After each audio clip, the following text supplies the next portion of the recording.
हमारे साथ शंकराचार्य अभिमुक्तेश्वरन जी हैं और आने वाले कुछ दिनों में गौ रक्षक के लिए, गौ सेवा के लिए एक आवाज उठाते जा रहे हैं। जो गौ हत्याएं कर रहे हैं उनके खिलाफ आवाज उठाने जा रहे हैं। सबसे पहले बात कर लेते हैं, गौ रक्षक को लेकर आप एक पूरी मुहिम छेड़ने जा रहे हैं, पहले भी आपने छेड़ी है, किस तरीके से होने वाली है, क्या रहने वाला है? मुहिम की बात तो यह है कि तो चल ही रही। हम तो देश की जितनी पार्टियां उनसे अपेक्षा कर रहे थे, ये राजनीतिक दल हैं, यही लोग अदल बदल करके सत्ता में आते हैं। जो इस समय सत्ता में हैं उनसे, जिनके भविष्य में कभी आने की संभावना है उनसे, जो पहले रह चुके हैं उनसे, सबसे ये कह रहे थे कि भाई आप गाय के बारे में कम से कम अपना रुख तो साफ करो, लेकिन वो भी स्पष्ट नहीं कर रहे हैं। कभी कुछ करते हैं, कभी कुछ करते हैं, इस प्रदेश में वो इस तरह की बात करते हैं, दूसरे प्रदेश में इस तरह की बात करने लगते हैं। कभी गाय के साथ फोटो आ जाता है, कभी गाय के बारे में वक्तव्य अच्छा दे देते हैं और कभी कहते हैं कि नहीं नहीं, बीफ की कमी नहीं होने दी जाएगी। तो ये जो अनिश्चय की स्थिति है, इनके स्टैंड स्पष्ट नहीं है, क्लियर नहीं है। तो हम चाहते हैं कि कम से कम भारत में राजनीतिक जितने दल हैं उनका स्टैंड क्लियर हो जाए। तो 17 मार्च की तारीख हमने कुंभ से 33 दिन करके दी थी कि 17 मार्च तक आप लोग बता दीजिए कि आप क्या करने वाले हैं। आप गाय के साथ खड़े होंगे कि जैसे 78 साल से आप लोग करते चले आए, आगे भी वैसा ही करने का इरादा है। अगर आप 17 तक बता देंगे तो हमको पता चल जाएगा कि आप गाय के लिए ऐसा सोच रहे हैं, और अगर नहीं बताएंगे तो हमने ये पहले ही कह रखा है कि न बताने का मतलब ये होगा कि हम यह अवधारणा निकालने के लिए स्पष्ट स्वतंत्र हैं कि आप जैसा 78 साल करते चले आए हैं वैसा ही आगे भी करने वाले हैं। तो हम हिंदू जो गौ भक्त हैं और वो रक्षा चाहते हैं, वो अपना कम से कम निर्णय ले सकें कि आगे आपके साथ हमको क्या व्यवहार। क्या इससे पहले कभी किसी सरकार के प्रतिनिधि से आपकी बात हुई है इस विषय पर? क्या बात हुई और क्यों इसका हल अब तक निकल नहीं पा रहा है? देखिए, बात तो कभी किसी ने की नहीं। हम लोग तो निरंतर सूचना भेज रहे हैं। ये जो 33 दिन का हमारा समय दिया है, इसके बारे में भी सभी पार्टियों के लोगों को, सभी प्रदेश के मुख्यमंत्रियों को, भारत की केंद्र सरकार को, सबको हम लोगों ने रजिस्टर्ड डाक से सूचना भेजी हुई है। तो दूसरे माध्यमों से भी, जो व्यक्तिगत माध्यमों से, उनसे भी सूचना भेजी हुई है।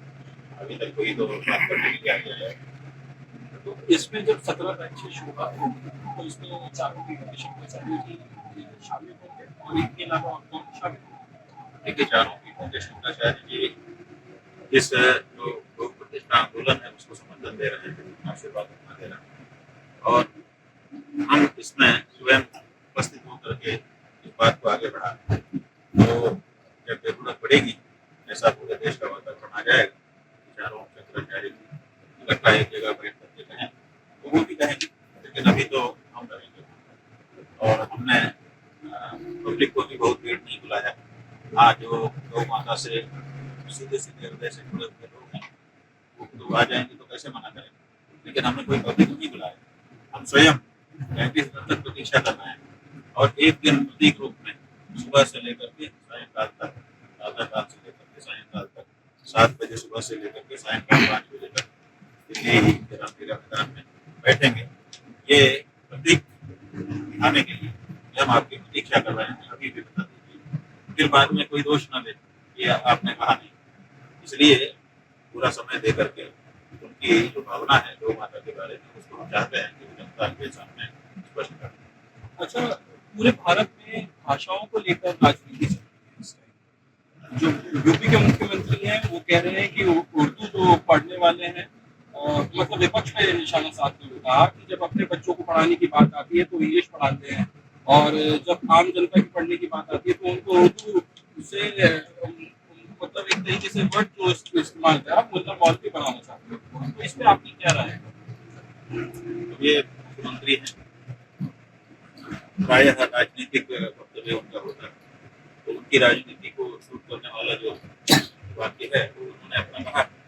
हम तो उर्दू को भी एक भाषा समझते हैं और वो भी अपने देश में है, तो किसी के ऊपर कोई जबरदस्ती तो होती नहीं है कि वो हम क्या पढ़े। हम लोग संस्कृत पढ़ करके आए, हमको किसी ने जबरदस्ती तो नहीं दी, संस्कृत ही पढ़ा। हमारी स्वयं की इच्छा थी, इससे पहले हमारे माता पिता की इच्छा थी, हमने इस किया, हमको स्वयं भी अच्छा लगा। तो भाषाओं का ज्ञान लोग करते हैं तो किसी भाषा में देखिए कोई बुराई नहीं। बुराई तो व्यक्ति में है। भाषा का गलत उपयोग करेगा तो कोई भी गा सकता है। हम कहते हैं संस्कृत ही पढ़ ले, लेकिन अगर वो गाली देना चाहेगा तो कोई ना कोई शब्द पढ़ ही लेगा और फिर वो बोलेगा, उसके मुंह से जहर ही निकलेगा। तो जहर को विष कह दो, विष कहो या जहर कहो, अंतर क्या है बता? भाषा का तो अंतर है। विष जो है वो संस्कृत का, हिंदी का शब्द है, जहर जो है वो उर्दू का शब्द है, लेकिन इसकी मारकता तो विष कह देने से कम नहीं हो जाएगी और जहर कह देने से बढ़ नहीं जाएगी। वहीं तमिलनाडु के जो चीफ मिनिस्टर हैं उनका ये कहना है कि हिंदी ने बाकी भाषाओं को एक तरीके से ऑक्यूपाई कर लिया, पूरा कवर कर लिया, बाकी भाषाओं को उतनी जगह नहीं मिली जबकि उनको मिलनी चाहिए थी। ठीक है ना, ये ऐसा होता है, बिल्कुल नहीं कहा होता कि किसी समय किसी चीज को बढ़ावा मिल जाता है और फिर उस बढ़ावे के साथ साथ उसमें वो क्षमता भी होती है तो काम बन जाता है। अब कोई मुख्यमंत्री बन जाए, जैसे वही बन गए जो मतलब जिनका आप उदाहरण कर रहे हैं। अब कोई विपक्ष का नेता कहे कि इन्होंने तो सबको दबा दिया और दबा करके आगे आ गए, तो दबा के आगे आ गए। जब मुख्यमंत्री बनेंगे तो वो गुण है, और जब कोई भाषा बढ़ गई तो वो अवगुण कैसे हो जाएगी? इसका मतलब है कि उस भाषा में वो पोटेंसी थी, जिसके कारण वो निकल करके आई। हिंदी भाषा में अन्य भाषाओं के शब्दों को आत्मसात करने की और उसका हिंदीकरण करने की एक अपूर्व क्षमता है, जिसके कारण उसको लोग अपनाते हैं। और कुछ वातावरण बना हिंदी का, जिसके कारण पूरे देश में संस्कृत का वातावरण पहले से था, और हिंदी जो है वो संस्कृत भाषा से निकली हुई भाषा थी, इसीलिए जल्दी से संप्रेषित हो गई। तो ये भाषा का गुण है, उसके अंदर की क्षमता है, प्रतिभा है। अब अंग्रेजी पूरे विश्व में फैल गई, कुछ अंग्रेजों के कारण वो जगह जगह जा करके उन्होंने वातावरण बनाया, फैल गई। अब अगर दूसरी भाषा का कोई ये प्रयास करेगा और उस भाषा में क्षमता भी होगी तो दोनों का साथ पा करके वो भी बढ़ जाएगी। ऐसी क्या बात है? तमिल जो प्रेम करने वाले लोग हैं, तमिल भी एक भाषा है, प्राचीन भाषा है, बहुत सारे अच्छे अच्छे ग्रंथ उस भाषा में भी है, अच्छे अच्छे कवि हो गए हैं। तो अगर वहाँ का मुख्यमंत्री पूरे भारत में उसको फैलाना चाहे, पूरे भारत से क्या, भारत से बाहर भी तमिल है, श्रीलंका में तमिल है, और भी दूसरे कुछ देश हैं वहाँ पर भी तमिल है। इधर दक्षिण ये पूरब के जो देश है वहाँ पर भी बहुत सारे दक्षिण भारत के लोगों ने जाकर के वहाँ के भी कुछ क्षेत्र विशेष में तमिल को फैला दिया। तो तमिल भी फैल सकती है। स्टालिन या जो भी व्यक्ति हैं उनको चाहिए कि अपनी भाषा के प्रचार प्रसार के लिए योजनाएं बनाएं, लेकिन दूसरे को निंदा कर देने से उनकी भाषा बढ़ने वाली नहीं। उनकी भाषा के जो गुण हैं उसको सामने रखना होगा और उसके लिए प्रयास करना। हिंदी जैसे मातृभाषा है और सबसे ज्यादा इस्तेमाल की हुई भाषा मानी जाती है हिंदुस्तान में, बात करें लोगों को समझ हिंदी आती है। मैं और आप जो बात करें वो भी हिंदी है। अब जैसे उर्दू को अगर बढ़ावा मिले या तमिल को बढ़ावा मिले तो ऐसे में आपको क्या लगता है कि डिफरेंसेस पैदा हो जाएंगे आपस में? कोई कोई डिफरेंस तो हृदय का होता है, भाषा का क्या डिफरेंस है? और भाषा में अपनी अपनी क्षमताएं हैं। एक भाषा में जो विशेष क्षमता है वो दूसरी भाषा में नहीं है। जैसे हमारे यहाँ पत्नी शब्द है, अब इसका अनुवाद कर दो, अंग्रेजी वाले कर देते हैं वाइफ। वाइफ अलग चीज होती है, पत्नी अलग चीज होती है। पत्नी अग्नि की साक्षी में होती है, वो बाइबल के ऊपर हाथ रख करके होती है। दोनों में अंतर है कि वो एक कॉन्ट्रैक्ट होता है, ये जन्म जन्म का साथ होता है, संस्कार होता है। तो भाषा तो है, लेकिन पत्नी शब्द कहने से जो भाव निकलते हैं वो वाइफ कहने से नहीं निकल सकता। इसलिए अपनी भाषाओं की सीमा भी होती है, वो संस्कृति के साथ जुड़ करके तब अपने अर्थ को कह पाती है। तो इसलिए कोई भी भाषा हर जगह की बात को नहीं कह सकती। अगर कोई कहे कि हम हर जगह की बात को एक ही भाषा में कह देंगे, ये संभव नहीं। इसलिए जिस क्षेत्र में जो भाव होते हैं उन भावों के साथ ही भाषा उत्पन्न होती है, और वही भाषा उस भाव को बेहतर ढंग से कह पाती है। अब असद की ओवैसी की बात है तो मुख्यमंत्री योगी आदित्यनाथ का बयान आया, तो उन्होंने कहा कि अगर उर्दू पढ़ने से क्या उनको परहेज हो रहा है मुख्यमंत्री, तो उन्होंने तो हिंदी पढ़ी है। वो अपने बारे में बता दें वो कौन से वैज्ञानिक बन गए, क्योंकि इससे पहले मुख्यमंत्री योगी आदित्यनाथ ने कहा था कि उर्दू पढ़ने से कोई वैज्ञानिक नहीं बनता। यानी उर्दू पढ़ने से वैज्ञानिक नहीं बनता, ऐसा हम नहीं मानते हैं। भाषा तो भाषा है, उसमें कोई भी विषय पढ़ो, ठीक है, उसमें ज्यादा शब्द नहीं होंगे, क्योंकि आज विज्ञान पढ़ने वाले जिस भाषा का प्रयोग करके आज का विज्ञान पढ़ रहे हैं वो भाषा पीछे रह गई, इसलिए उसमें उतने शब्द नहीं हो सकते हैं, लेकिन उस भाषा में पढ़ा ही नहीं जा सकता, ऐसा तो नहीं। तो ये बात तो नहीं है। असदुद्दीन ओवैसी ने जो भाषा पढ़ी है, क्या वो वही उन्होंने तो उर्दू पढ़ी ही है, क्या वो विज्ञान नहीं जानते? और क्या उनके बच्चे अगर उर्दू के माध्यम से विज्ञान जानना चाहें तो नहीं जान पाएंगे? ये बात तो उनको स्पष्ट करनी चाहिए कि हम मौलवी भी बनाते हैं, तो कहना चाहिए था कि हाँ आदित्यनाथ जी हम मौलवी भी बनाते हैं और वैज्ञानिक भी बनाते हैं, और दोनों को सामने खड़ा कर देना चाहिए। ये देखिए उर्दू पढ़ के एक व्यक्ति मौलवी बना है और ये देखिए उर्दू पढ़ के एक व्यक्ति वैज्ञानिक बना है। दोनों का उदाहरण लेके अगर वो सामने आते तो ज्यादा बेहतर होता। अच्छा, आपसे एक आखिरी सवाल करना चाहूँगा कि जिस तरीके से ये राजनीति चल रही है, कभी हिंदू मुस्लिम की होती है, तो कभी भाषाओं को लेकर राजनीति, ये देश किधर की तरफ जा रहा है, कहाँ होना चाहिए और किस तरफ जा रहा है, आपको क्या असल में क्या है कि जो लोक शिक्षा, जो लोक स्वास्थ्य और जो कानून व्यवस्था की स्थिति, ये तीन प्रमुख चीजें, उसके साथ कला और संस्कृति भी जुड़ी हुई है। असली में इनमें ध्यान देना चाहिए। तो अब इनकी तरफ ज्यादा काम हो नहीं पा रहा, क्योंकि शिक्षा की हालत बहुत खराब है। भारत के सुप्रीम कोर्ट से रिटायर हुए चीफ जस्टिस ने एक जस्टिस ने ये वक्तव्य दिया है कि भारत के 99% लोग मूर्ख हैं। भारत का उच्चतम न्यायालय, उसमें जिसने काम किया हो ऐसा न्यायाधीश ये कहता है खुलेआम सबके सामने कि 99% लोग यहाँ मूर्ख हैं, और उसका खंडन आज तक किसी भी विद्वान ने नहीं किया। और इसी तरह की दूसरे भी उदाहरण हैं, तो समय होने के कारण नहीं बता पाए। तो आपने मूर्खता का प्रसार कर दिया। आप कह देते हैं कि 144 साल कुंभ के बारे में, और जगह जगह से लोग गठरी लेकर के, व्यवस्था लेकर के दौड़ने लग जाते हैं, सोचते ही नहीं है कि ये बात सही है कि गलत है, कि शास्त्र के अनुसार है, ऐसे है, क्या महात्म्य है, नहीं तो निरूपण होगा। ये सब देखते नहीं है, बस कह दिया और चल पड़ते हैं लोग। इसको भेड़ चाल कहते हैं। एक रानी भेड़ ने जो कह दिया, अगर वो कुएं में कूदेगी तो बाकी सब कूद जाएंगे। ये नहीं देखेंगे कि अरे कुएं में कूद गए, उनको निकालने का इस समय हमारा दायित्व बनता है। अब उनके पीछे पीछे कुएं में कूदने का दायित्व नहीं बनता है। तो ये जो भेड़ चाल चलाने की व्यवस्था है, ये भारत में नेताओं ने कर दी है।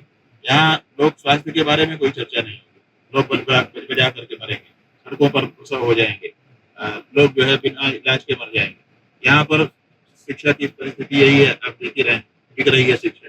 जो खरीद सकते हैं उनके लिए और जो नहीं खरीद सकते हैं उनको उपलब्ध ही नहीं। और इसी तरह से लॉ एंड ऑर्डर की स्थिति है, कुछ भी हो जा रहा है, कहीं भी हो जा रहा है। कला, संस्कृति, धर्म, इसकी तो बात ही छोड़ दीजिए। तो ये परिस्थितियां हैं जिस पे चर्चा होनी चाहिए, वो हो नहीं पा रही है। तो ये राजनीति के दलों की मजबूरी हो गई है कि कुछ ऐसे सिगूफे छोड़े रहो जिससे जनता का ध्यान ही न जाए असली मुद्दों पर। और इसीलिए चाहे हिंदू हो, चाहे मुस्लिम हो, चाहे ये हो, चाहे वो, सब हो रहा है। महाकुंभ की आपकी बात, महाकुंभ में आपने ही कहा था कि पूर्णिमा तक महाकुंभ था, उसके बाद तो सरकारी कुंभ चला। तो बहुत से लोग हैं जो गए थे, डुबकी लगा के आए, तो वो थोड़ा सा असमंजस की स्थिति में है कि तो वो कुंभ के समय पे ना है या सिर्फ स्नान करके पुण्य को। बात ये है कि जो चीज चल रही है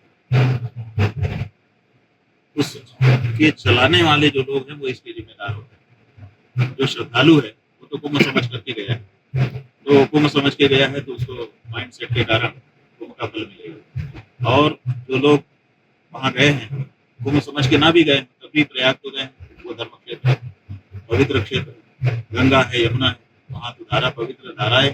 गंगा कोई कुंभ में ही पवित्र करती है, बाकी समय पवित्र नहीं करती है, ऐसी तो कोई बात नहीं। तो ऐसी परिस्थिति में जो श्रद्धालु गए इस भावना से गए हैं कि हम कुंभ नहाने जा रहे हैं, उनको पूरा पुण्य मिलेगा, उनको चिंता करने की जरूरत नहीं। चिंता उनको करने की जरूरत है जिन्होंने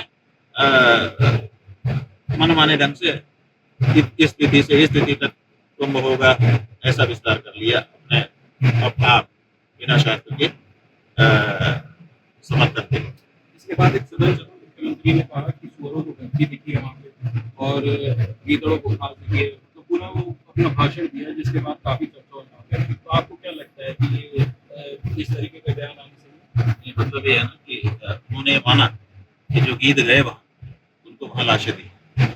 तो आप देखिए आज तक पूरे विश्व में कभी भी हमने रिपोर्टिंग नहीं देखी, आप लोगों ने कही हो तो आपको बता दीजिए अभी कि किसी गीत ने लाश ना हो तभी देख ली। गिद्ध कम से कम ईमानदार है, गिद्ध जो है कम से कम इतना ईमानदार है कि जहाँ लाश होती है वहीं देखता है, जहाँ लाश नहीं होती वहाँ लाश नहीं देखता। तो उन्होंने माना कि जो गिद्ध गए उनको लाश दिखी, इसका मतलब वहाँ लाश थी तभी दिखी, और जो सुअर गए उनको कचरा दिखा। इस सुअर भी जहाँ कचरा नहीं होता वहाँ कचरा नहीं देखता है, जहाँ होता है वहीं देखता है। इसका मतलब उन्होंने माना इसी अपने वक्तव्य के माध्यम से कि वहाँ कचरा भी था। तो जब वो स्वीकार कर रहे हैं, हम उसको उनके इस वक्तव्य को उनकी स्वीकारोक्ति के रूप में देख रहे हैं कि वो सीधे सीधे स्वीकार करने में उनको दिक्कत रही होगी, लेकिन कहीं ना कहीं से जमीर जागा होगा, तो उन्होंने स्वीकार कर लिया कि हाँ वहाँ लाश भी थी, वहाँ पर गंदगी भी थी। तो हम तो कहेंगे कि चलो ठीक है, प्रकारांतर से ही सही, कम से कम आपने स्वीकारा तो, और आपके कहने से न तो कोई गिद्ध होगा और आपके कहने से न तो कोई सुअर होगा, वो तो जो है वो वही है। और कौन क्या है ये जनता देख रही है। हाँ, आपने जरूर लाशों को छिपाया, जो हमने पहले दिन कहा था वो आज भी कह रहे हैं कि जब वहां पर भगदड़ हो गई, जो भी परिस्थिति बन गई, मृत्यु हो गई लोगों की, उसको इन्होंने दिन भर छिपाए रखा, ये बात तो सही है। बहुत बहुत हमारे साथ कुछ कम से कम गिद्ध और सुअर जो होता है उसको देखते हैं, छिपाते तो नहीं। बेहतर है वो उस व्यक्ति से जो इनको छिपा देता है। ये तो हमारे साथ चंद्रशेखर हैं जिन्होंने मुख्यमंत्री योगी आदित्यनाथ को एक संदेश दिया है, साथ ही साथ आम जनता को भी ये भी बताया है कि जो भी भाषा है उसका प्रयोग किया जा सकता है, लेकिन जो मतभेद होता है वो मन का होता है। अनमोल शर्मा, टीवी 9 उत्तर प्रदेश।